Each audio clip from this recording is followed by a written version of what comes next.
बच्चों, उम्मीद है कि आप अल्लाह के फजल करम से बखैर आफियत होंगे। आपने 2 दिन रिलैक्स किया होगा, 2 दिन हमने कोई क्लास नहीं दी। तो आज हम स्टैटिस्टिक्स में एक्सरसाइज नंबर 14.4 जो कि इस चैप्टर की लास्ट एक्सरसाइज है। The following numbers of goals were secured by team in series of 10 match. देखिए बेटा, एक टीम है, इन्होंने 10 मैच की एक सीरीज खेली और शायद ये फुटबॉल है या ये हॉकी भी हो सकता है। तो उन्होंने जो गोल्स किए इस सीरीज के दौरान वो इस तरह है। पहले मैच में उन्होंने 2 गोल किए, फिर एक और मैच में इन्होंने 3 गोल्स किए, फिर 5-4 किए, फिर एक और मैच में 5 गोल्स किए, फिर 0 गोल्स उन्होंने स्कोर किए, फिर 1, फिर 2 मैचेस में 3 गोल्स स्कोर किए, then 4 and then finally 3 goals. We have to find mean, median and mode of these scores. तो बेटा हमें इस डेटा का मीन निकालना है, मोड निकालना है और मीडियन निकालना है। तो देखिए, मीन निकालने के लिए या मोड निकालने के लिए आपको कुछ नहीं करना, आप ऐसे कर सकते हैं। लेकिन मीडियन निकालने के लिए आपको इस डेटा को या तो इंक्रीजिंग ऑर्डर में लिखना होगा या इसको डिक्रीजिंग ऑर्डर में लिखना होगा। तो हम पहले ही इसको लिखेंगे in increasing order. So we put the data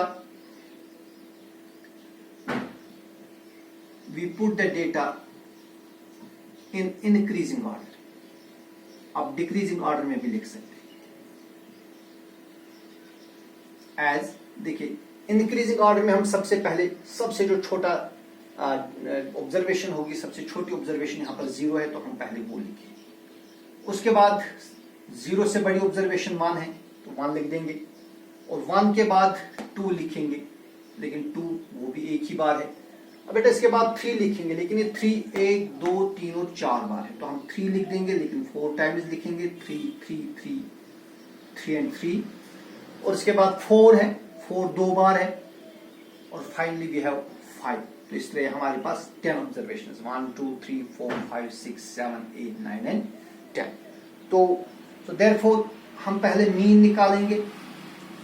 mean जिसको हम रिप्रेजेंट करते हैं x बार से, और हमने कहा it is equal to sum of observations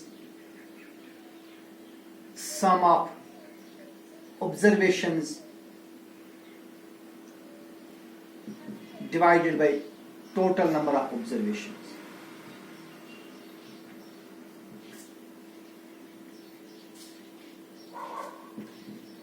तो देखिए बेटा, ऑब्जर्वेशंस का सम कर देंगे। हमारे पास जो ऑब्जर्वेशन वो इस तरह है, 0 + 1 + 2 + 3 को 4 बार लेना है, +4 +4 +5।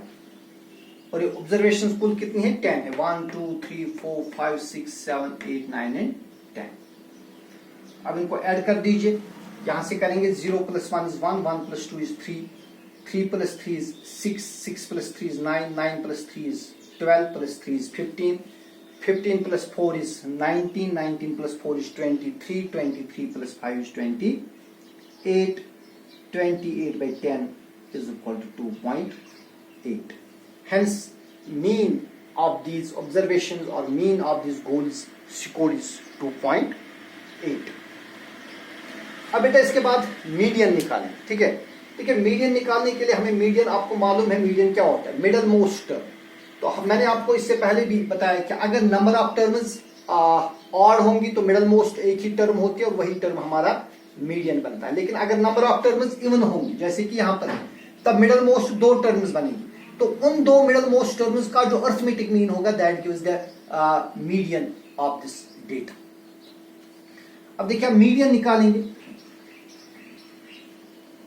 So here number of terms is even। यहां पर बेटा 10 टर्म्स है, 1 2 3 4 5 6 7 8 9 and 10। That means number of terms is even. So therefore median क्या बनेगी? मीडियन बनेगी जो 2 मिडल मोस्ट टर्म्स है। यहां पर देखिए 9 में से 10 है हमारे पास, नंबर ऑफ टर्म्स 10 है, अगर आप एक साइड में रख देंगे 4, दूसरे साइड में 4 हो गए 8 और बीच में 2 टर्म्स आएंगे 1 2 3 4, ये 4 टर्म्स आप यहां रख देंगे 1 2 3 4, ये 4 टर्म्स आप अलग छोड़ देंगे। फिर हमारे पास 2 टर्म्स यहां पर बनती है। मिडल मोस्ट कितनी टर्म्स बनती है? 2 terms. Here the number of terms even, therefore median is equal to sum of 2 middle most terms, 2 middle most terms divide by 2। या अगर आपको याद होगा मैंने इसको लिखा था a plus B by 2, therefore median is equal to a plus B by 2। तो a क्या है? a हो गया ये 3 और b हो गया ये 3, ठीक है। So it is equal to 3 plus 3 divide by 2। 3 plus 3 is 6 divide by 2, that is equal to 3। तो इस डेटा का जो मीडियन है दैट इज 3, ठीक है ना।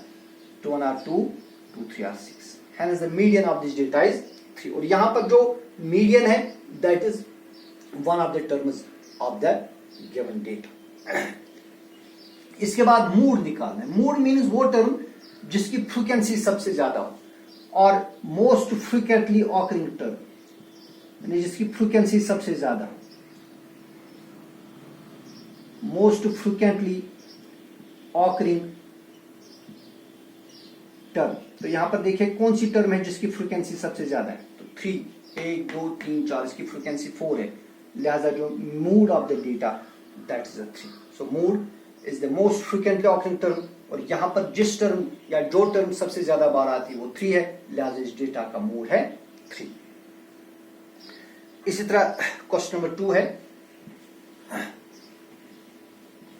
क्वेश्चन नंबर 2 है, in a mathematics test given to 15 students, the following marks out of 100 are recorded। ये बेटा यहाँ पर 15 स्टूडेंट्स है जिनका मैथमेटिक्स में एग्जाम लिया गया, और जो उन्होंने मार्क्स स्कोर किए वो यहाँ पर है। Find mean, median and mode of this data. तो हमारे पास एक डेटा दिया हुआ है, तो मीन निकालने के लिए इसको इंक्रीजिंग या डिक्रीजिंग ऑर्डर में लिखने की जरूरत नहीं है। मूड निकालने के लिए भी इस तरह का कुछ करना जरूरी नहीं है, लेकिन मीडियन निकालने के लिए हम इस डेटा को जरूरी या तो इंक्रीजिंग ऑर्डर में लिखना है या डिक्रीजिंग ऑर्डर में लिखना है, तो हम पहले से लिख देंगे इसको। क्वेश्चन नंबर 2 है, so we put the data in, चलिए इंक्रीजिंग ऑर्डर में लिखेंगे, इन इंक्रीजिंग ऑर्डर एज। तो इसमें हम सबसे छोटी टर्म अगर हम इसमें देखेंगे, the smallest term in this data is 40, तो पहले हम 40 लिखेंगे, और ये जो 40 है इसकी फ्रीक्वेंसी 2 है, यानी जो 40 है ये इस डेटा में 2 बार आया है, ठीक है। और इसके बाद 40 से बड़ी जो टर्म है वो 42 है, बल्कि सॉरी 41 है, 40 से बड़ी टर्म 41, और 41 इस डेटा में एक ही बार आया है। आप अपनी बुक चेक भी कर सकते हैं। और उसके बाद 41 से जो बड़ी टर्म है दैट इज 42, ये 42 ये भी एक ही बार आया है, ठीक है। इसी तरह उसके बाद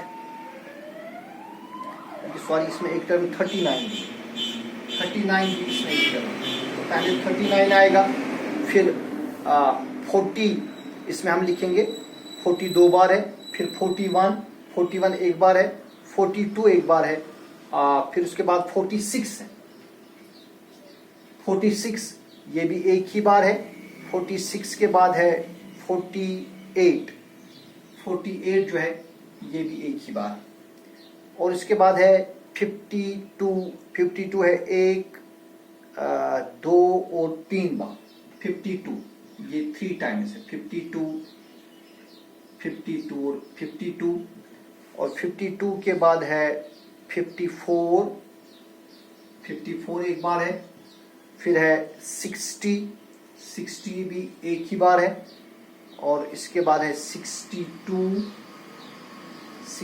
एक बार है, 62 के बाद है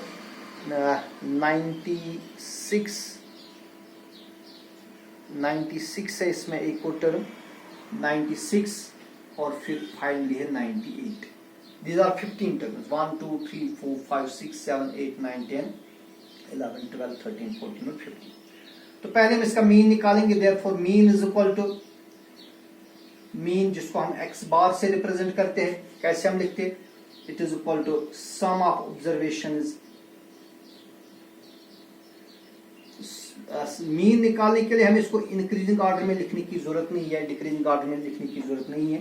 ये हमने मीडियन निकालने के लिए ऐसे लिखा।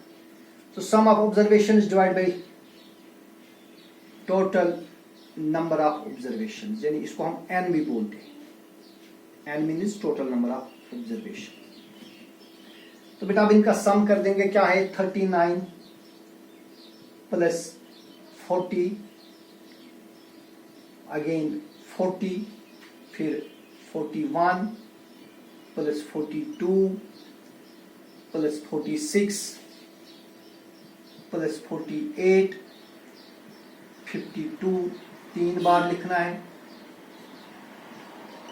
फिर है 54,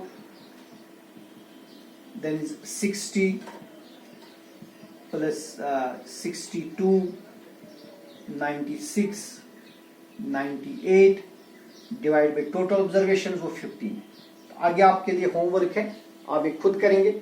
इनका आप सम करेंगे, इन सारे 15 टर्म्स का सम करेंगे, फिर उसको आप डिवाइड करेंगे 15 से, you will get the mean.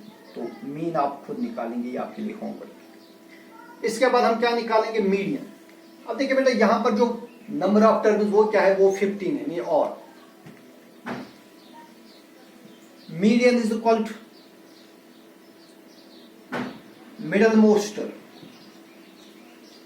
Middle most term, यहां पर चूंकि नंबर ऑफ टर्म्स क्या है? ऑड है, लिहाजा मिडल मोस्ट एक ही टर्म होगी। 15 में से आप 7 एक साइड में डालिए, 7 दूसरे साइड में, तो बीच में एक टर्म बचेगी। देखिए 1 2 3 4 5 6 7, यहां तक, यहां से यहां तक, और फिर 1 2 3 4 5 6 7, 1 2 3 4 5 6 7, यहां से यहां तक, ये गया दूसरा साइड। और बीच में जो टर्म बच गई, that is the middle most term, that is 52। Hence median is middle most term. इस केस में यहां पर वो 52 है। Hence median of this data is 52, which is the middle most term. ये 15 टर्म्स है, 7 एक साइड में रहेंगे, 7 दूसरे साइड में रहेंगे, हो गए 14, और बीच में जो टर्म रहेगी वो हो गया। और फिर इसके बाद मूड है। मूड वो टर्म हो गई जिसकी फ्रीक्वेंसी सबसे ज्यादा है। आप देखिए यहां पर किस टर्म की फ्रीक्वेंसी सबसे ज्यादा है। So mode is equal to most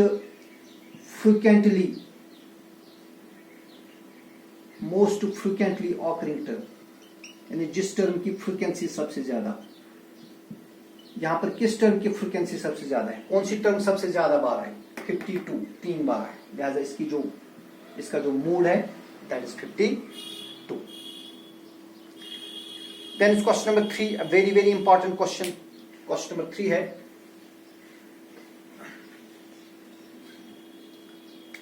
question number 3 important question है, और एक क्वेश्चन है the following observations have been arranged in ascending order। देखिए बेटा यहां पर we have given terms and these are arranged in ascending order। the given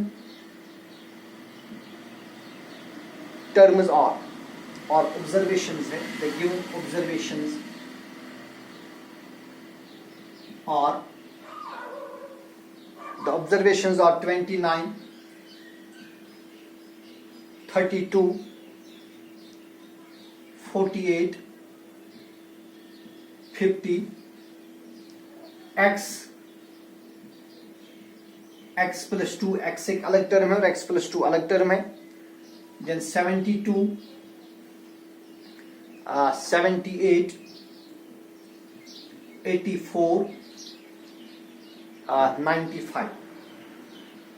These are the given terms or given observations, and these are put in increasing order। इन terms को पहले से किस order में लिखा गया है? इंक्रीजिंग ऑर्डर में। If the median of the data is 63, और बेटा इस डेटा का जो मीडियन है that is given to be 63, we have to find value of x। देखिए सिंस द टर्म्स और the observations are in increasing order, ये पहले से ही किस ऑर्डर में है, इंक्रीजिंग ऑर्डर। तो बेटा तब आप देखिए कितनी टर्म्स है, 1 2 3 4 5 6 7 8 9 10, दीज आर 10 टर्म्स, यानी नंबर ऑफ टर्म्स इवन है। तो देयरफॉर मीडियन क्या बनेगा, यहां पर मिडल मोस्ट 2 टर्म्स है, मीडियन इज इक्वल टू, इस केस में a प्लस बी बाई 2 बनेगा। देखिए यहां याद रखेंगे आप, यूजुअली हम क्या लिखते हैं, median is equal to middle most term. अब चूंकि यहां पर नंबर ऑफ टर्म्स 10 है, सो दैट मीन्स यहां पर जो मिडल मोस्ट टर्म वो 2 होंगे। 10 में से आप देखेंगे, आप एक साइड में 4 रखिए, दूसरे साइड में 4, तो बीच में 2 आएंगे। जैसे ये 4 आप एक साइड में रख देंगे, ये 4 आप दूसरे साइड में रख देंगे, तो मिडल मोस्ट 2 टर्म्स बन गई, x और x प्लस 2। एक का नाम रखेंगे a, दूसरे का नाम रखेंगे b। तो मीडियन यहां क्या बनेगा, a के बदले x और b के बदले है x plus 2, hence the median is x plus 2। ठीक है, दैट इज इक्वल, अब देखिए x प्लस x हो गया 2x प्लस 2 डिवाइड बाई 2। अब 2 कॉमन लीजिए, 2 लेंगे कॉमन, अंदर क्या रहेगा, x प्लस 1 डिवाइड बाई 2। 2 और 2 कैंसिल करेंगे, लिहाजा इस डेटा का जो मीडियन है वो मीडियन बनेगा x plus 1। So the median of this data is x plus 1, but according to the question the median of this data is given to be 60, it is given to be 63, but median of the data